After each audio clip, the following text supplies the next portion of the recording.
No todo poder se impone con armas. No toda fuerza se mide en números. Y no toda resistencia nace de la rabia. Cuando los primeros españoles avanzaron sobre el territorio mapuche, se enfrentaron a algo que no lograron describir con precisión. No era solo la ferocidad en combate, ni la rapidez para reorganizarse tras una derrota. Era algo más profundo, persistente y desconcertante.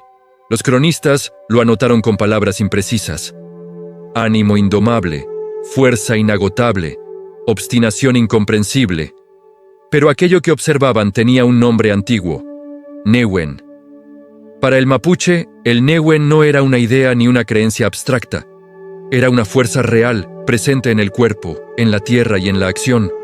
No se pedía, no se fingía, se manifestaba cuando la situación lo exigía. Un hombre con Nehuen no hablaba más fuerte. Un lonco con Nehuen no necesitaba imponer. Un guerrero con Nehuen no retrocedía cuando otros ya habían caído.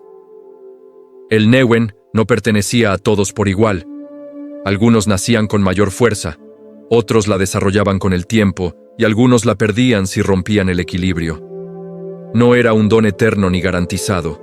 Se cuidaba, se respetaba y se temía. Los españoles, acostumbrados a jerarquías rígidas y poder delegado por títulos, nunca entendieron del todo por qué ciertos mapuche eran seguidos sin cuestionamiento. No portaban insignias visibles ni documentos de autoridad. Sin embargo, su presencia bastaba. Las decisiones importantes no se tomaban a la ligera. Antes de una acción crucial, se observaba quién tenía el Nehuen necesario para liderar. No bastaba el linaje ni la valentía momentánea. Se requería fuerza interior sostenida. Esta concepción del poder explicaba algo que desconcertó al dominio colonial durante siglos: la imposibilidad de quebrar definitivamente la voluntad mapuche. Derrotas parciales no significaban colapso. La fuerza no se concentraba en un solo punto. Circulaba. El Nehuen también estaba ligado al territorio. No como símbolo, sino como fuente. La tierra no era posesión, era origen de fuerza. Alejarse de ella sin causa justa debilitaba. Defenderla fortalecía. Por eso, cada avance colonial encontraba una resistencia que parecía renacer una y otra vez. No era improvisación, era una comprensión profunda del poder como algo vivo, no acumulable, no centralizado. Incluso en la enfermedad, el Nehuen tenía un papel decisivo. La pérdida de fuerza no era solo corporal, era señal de desequilibrio. La sanación no buscaba eliminar síntomas, sino restaurar la fuerza vital. Este concepto atravesaba toda la vida mapuche. No existía separación entre lo espiritual y lo práctico. El Nehuen explicaba por qué alguien podía resistir el dolor, liderar en el caos o mantenerse firme cuando todo parecía perdido. El imperio luchó contra cuerpos, pero el Nehuen no habitaba solo en el cuerpo. Y allí comenzó un conflicto que nunca supieron cómo resolver. Con el paso del tiempo, los españoles comenzaron a notar que no todos los enfrentamientos eran iguales. En algunas ocasiones, la resistencia mapuche parecía dispersa, irregular, incluso débil. En otras, en cambio, se volvía feroz, ordenada y persistente, como si una fuerza común hubiera despertado de pronto. Los informes coloniales no lograban explicar esta diferencia. Desde su lógica, la guerra debía obedecer a jerarquías claras, disciplina constante y mando central. Pero nada de eso bastaba para entender lo que ocurría. La clave estaba en el Nehuen. El Nehuen no se manifestaba de forma permanente ni uniforme. No era una condición estable, sino una fuerza que emergía en momentos decisivos. En tiempos de calma podía parecer ausente. En tiempos de peligro se hacía visible. Por eso, los mapuche no mantenían ejércitos permanentes ni estructuras rígidas. La fuerza no se acumulaba, se activaba. Cuando el conflicto lo exigía, ciertos hombres destacaban de manera natural. No por proclamación ni por elección formal, sino porque su presencia imponía orden. Su voz era escuchada. Sus decisiones no se discutían en exceso. Los cronistas anotaron con sorpresa cómo, en medio del caos, surgían líderes que no necesitaban imponer castigos para ser obedecidos. Era el reconocimiento tácito de su Nehuen. Este fenómeno resultó profundamente inquietante para el poder colonial. Eliminar a un jefe no desarticulaba la resistencia. La fuerza no residía en un cargo ni en una estructura fija. Si un hombre caía, otro asumía el rol cuando su niwen lo hacía evidente. El poder circulaba, no se concentraba. En la guerra, el niwen se expresaba como resistencia física y mental. Los relatos españoles hablan de guerreros que combatían heridos, que regresaban al enfrentamiento tras derrotas severas, que no parecían quebrarse por el miedo ni por el desgaste. No se trataba de fanatismo, sino de una concepción distinta de la fuerza. El cuerpo podía cansarse, pero el newen sostenía la voluntad. Esta fuerza no se entendía como infinita. Podía agotarse si se abusaba de ella. Por eso, los mapuche no buscaban la confrontación constante. Sabían retirarse, dispersarse, esperar. El repliegue no era cobardía, sino preservación del newen colectivo. Atacar sin necesidad debilitaba. Resistir con inteligencia fortalecía. El territorio jugaba un papel decisivo en este equilibrio. El newen no se separaba de la tierra. Ciertos lugares eran reconocidos como fuentes de fuerza. Allí se tomaban decisiones importantes, se realizaban ceremonias y se restauraba el equilibrio cuando había sido alterado. Alejarse de estos espacios sin causa justa producía desgaste. Defenderlos fortalecía no solo al individuo, sino a la comunidad entera. Esta relación profunda con el entorno fue incomprendida por los colonizadores. Creían que la resistencia mapuche se debía únicamente a la geografía difícil. No comprendían que el territorio no solo ofrecía refugio, sino también fuerza. Cada río, cada bosque y cada cerro formaba parte de una red viva que sostenía el newen del pueblo. En el liderazgo, esta concepción resultaba aún más evidente. Un lonco sin newen no podía sostener su autoridad. Podía tener linaje, experiencia o alianzas. Pero sin esa fuerza reconocida, su palabra perdía peso. El respeto no se exigía, se ganaba. Y se perdía si el equilibrio se rompía. Este principio impedía la consolidación de tiranías internas. El poder estaba siempre condicionado. Nadie podía acumularlo indefinidamente. El newen no toleraba el abuso. Cuando una autoridad actuaba contra la costumbre o ponía en riesgo a la comunidad, su fuerza comenzaba a debilitarse. La gente lo percibía antes incluso de que el conflicto se hiciera visible. Los españoles, acostumbrados a obediencias impuestas, no lograron manipular este sistema. Intentaron nombrar intermediarios, crear jefes dependientes del poder colonial, establecer autoridades subordinadas. En algunos casos lo lograron temporalmente, pero sin niwen real, esas figuras carecían de influencia duradera. Eran obedecidas solo en apariencia. El niwen también explicaba la relación entre guerra y espiritualidad. No existía separación entre ambas. Antes de un enfrentamiento importante, se buscaba restablecer la fuerza interior, no para invocar milagros, sino para asegurar que el equilibrio estuviera intacto. Combatir sin newen era exponerse a la derrota. Incluso el miedo era comprendido desde esta lógica. No se negaba su existencia. Se aceptaba como señal de debilidad momentánea. El problema no era sentir miedo, sino permitir que éste quebrara el niwen. Por eso, la preparación no era solo física, era interior. Los cronistas coloniales describieron estas prácticas con desconfianza. Las consideraron superstición o engaño. Sin embargo, los resultados eran visibles. La resistencia mapuche no se agotaba. No colapsaba tras derrotas que habrían destruido a otros pueblos. Siempre reaparecía, a veces con más fuerza que antes. El imperio nunca logró identificar el punto exacto donde residía ese poder. Buscó destruir armas, líderes y asentamientos. Pero el newen no estaba en ninguno de esos lugares de forma permanente. Vivía en la relación entre las personas, la tierra y la costumbre. Mientras esa relación persistiera, la fuerza podía renacer. Así, el conflicto se prolongó durante generaciones. no por incapacidad militar del imperio, sino por su incomprensión profunda de aquello que sostenía al pueblo que intentaba someter. Lucharon contra hombres visibles, sin entender la fuerza invisible que los sostenía.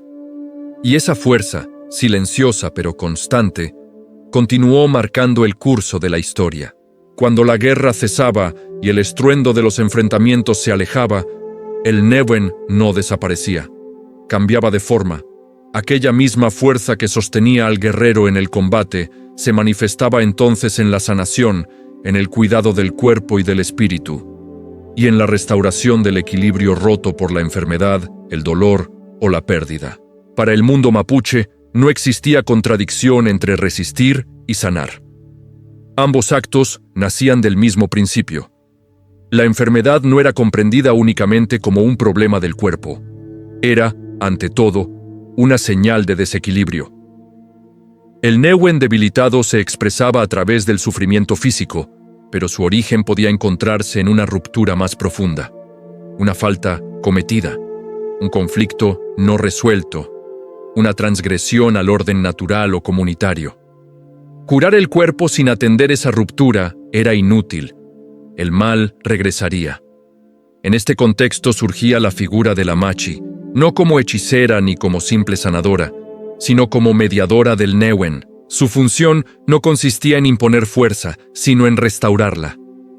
No creaba Newen, lo despertaba, lo ordenaba, lo devolvía a su cauce correcto. Por eso, su rol no se aprendía por voluntad propia. Era una carga impuesta por la propia fuerza que se manifestaba en sueños, enfermedades tempranas o señales que la comunidad reconocía. Los relatos coloniales describen con asombro cómo algunos niños enfermaban gravemente y solo sanaban cuando aceptaban su rol como machi. Desde la lógica europea, aquello parecía absurdo. Desde la cosmovisión mapuche era evidente. El Newen había despertado de forma desordenada y exigía canalización. Negarlo significaba permitir que esa energía destruyera al individuo. El proceso de sanación no era inmediato ni simple. Implicaba rituales, cantos, conocimiento profundo de plantas y, sobre todo, una lectura precisa del estado del Newen del enfermo. La Machi no actuaba de manera mecánica. Observaba, escuchaba, interpretaba. Cada caso era distinto, porque cada desequilibrio tenía un origen particular. La palabra tenía un papel central, no como discurso racional, sino como vibración. El sonido, el ritmo y la repetición formaban parte del proceso. No se trataba de convencer al enfermo, sino de reordenar la fuerza que lo atravesaba. El cuerpo respondía porque el Newen comenzaba a fluir nuevamente. Este enfoque desconcertó a los españoles. Acostumbrados a una medicina que separaba cuerpo y alma, no podían comprender cómo un canto, una ceremonia o una planta recolectada en un momento específico podía producir efectos visibles. Sin embargo, los resultados estaban allí. Personas desahuciadas por la medicina colonial se recuperaban. Otras, en cambio, morían pese a todos los esfuerzos, porque el desequilibrio era demasiado profundo o había sido ignorado por demasiado tiempo. La sanación no era un acto individual. Involucraba a la familia y, en ocasiones, a toda la comunidad. Cuando una persona enfermaba gravemente, se entendía que el problema no era solo suyo. Algo en el conjunto había fallado. Tal vez una disputa no resuelta, una falta de respeto, un daño causado sin reparación. Restituir el Newen implicaba reconocer esas fallas y corregirlas. Este principio evitaba el aislamiento del enfermo. Nadie cargaba solo con su debilidad. El sufrimiento se compartía y con él la responsabilidad de sanar. Esta visión fortalecía los lazos internos y reforzaba la cohesión social, algo que el poder colonial subestimó constantemente. El Newen también explicaba la muerte. No siempre se la veía como derrota. Cuando la fuerza se retiraba de forma natural, significaba que el ciclo se había completado. Resistir ese momento era tan dañino como rendirse antes de tiempo. La clave estaba en reconocer cuándo sostener y cuándo dejar ir. Durante las epidemias traídas por los europeos, esta concepción fue puesta a prueba como nunca antes. Enfermedades desconocidas devastaron comunidades enteras. El Newen colectivo se vio golpeado de manera brutal. Sin embargo, incluso en ese contexto, la respuesta no fue el abandono. Se adaptaron prácticas, se reforzaron ceremonias y se reinterpretaron los signos para enfrentar un desequilibrio sin precedentes. Los españoles interpretaron estas muertes masivas como señal de derrota espiritual. Creyeron que el Newen había sido quebrado definitivamente. Se equivocaron. La fuerza no había desaparecido. Estaba herida. Y como toda fuerza viva, necesitaba tiempo para recomponerse. A lo largo de las generaciones, el rol de la Machi se mantuvo como pilar silencioso de la resistencia. Mientras los guerreros se enfrentaban al enemigo visible, ellas sostenían la batalla invisible. Sin sanación, no había continuidad. Sin equilibrio, no había futuro. El Newen, en este sentido, no solo permitía resistir al invasor, permitía sobrevivir a la pérdida, al trauma y al dolor acumulado. Actuaba como una memoria viva que absorbía el golpe sin desaparecer. Una fuerza que, incluso debilitada, conservaba la capacidad de renacer. Así, mientras el imperio intentaba someter cuerpos y territorios, el Newen seguía fluyendo en espacios que no podían ser conquistados. En la palabra cantada, en la ceremonia nocturna, en la sanación silenciosa, la fuerza persistía. Y mientras persistiera, la historia aún no estaba cerrada. Con el paso de los siglos, el enfrentamiento entre el mundo mapuche y el dominio colonial dejó de ser únicamente una guerra de armas. Se transformó en una disputa más profunda, silenciosa y prolongada. La lucha entre dos concepciones opuestas del poder. Por un lado, el poder impuesto, centralizado, sostenido por la fuerza externa. Por otro, el Newen, invisible, distribuido, cambiante, imposible de confinar en una sola forma. El imperio creyó que someter significaba ocupar territorios, levantar fuertes y nombrar autoridades. Y durante largos periodos, logró hacerlo. Ciudades fueron fundadas, caminos trazados, fronteras desplazadas. Pero bajo esa aparente victoria, algo permanecía intacto. El Newen no habitaba en las murallas ni en los documentos. Vivía en la memoria, en la costumbre, en la relación íntima entre las personas y su entorno. A diferencia del poder colonial, el Newen no necesitaba reconocimiento externo. No dependía de títulos ni de legitimación escrita. Se manifestaba cuando era necesario y se replegaba cuando el equilibrio así lo exigía. Esta flexibilidad fue su mayor fortaleza. El imperio avanzaba, pero nunca lograba cerrar el ciclo. Cada victoria era parcial, cada derrota mapuche, temporal. Los registros históricos muestran cómo, una y otra vez, el dominio colonial creyó haber quebrado definitivamente la resistencia. Tras grandes campañas militares, tras la captura o muerte de líderes destacados, tras la destrucción de asentamientos completos, los informes hablaban de pacificación. Sin embargo, el conflicto reaparecía. No siempre en el mismo lugar, no siempre con las mismas formas, pero reaparecía. Esto no fue casualidad. El Newen no se transmitía como una doctrina rígida, no se enseñaba en manuales, se heredaba en la práctica diaria, en la forma de relacionarse con la tierra, en el respeto a la palabra dada, en la resolución de conflictos y en la manera de enfrentar la adversidad. Mientras esas prácticas sobrevivieran, la fuerza permanecía latente. Incluso en los momentos de mayor presión colonial, cuando la pérdida territorial fue irreversible y la imposición de nuevas estructuras parecía definitiva, el Newen no desapareció. Se transformó. Dejó de expresarse principalmente en la guerra abierta y comenzó a manifestarse en la supervivencia cultural, en la adaptación silenciosa y en la preservación de la identidad. Las comunidades mapuche aprendieron a vivir dentro de un orden que no habían elegido, sin entregarse por completo a él. Adoptaron elementos externos cuando fue necesario, pero sin romper el núcleo de su fuerza. El Newen ya no se mostraba siempre como resistencia armada, sino como persistencia, como negativa a desaparecer. Esta capacidad de transformación desconcertó incluso a los observadores más atentos. El poder colonial esperaba una resistencia frontal o una sumisión total. No supo cómo enfrentar una fuerza que podía retroceder sin rendirse, adaptarse sin disolverse y sobrevivir sin perder su esencia. El Newen también actuó como memoria histórica, no una memoria escrita, sino una memoria encarnada. Cada generación heredó no solo relatos del pasado, sino una forma de estar en el mundo. Una comprensión profunda de que el poder no siempre se ejerce dominando, sino sosteniendo. No siempre se impone, a veces se conserva. Por eso, el dominio colonial nunca fue absoluto.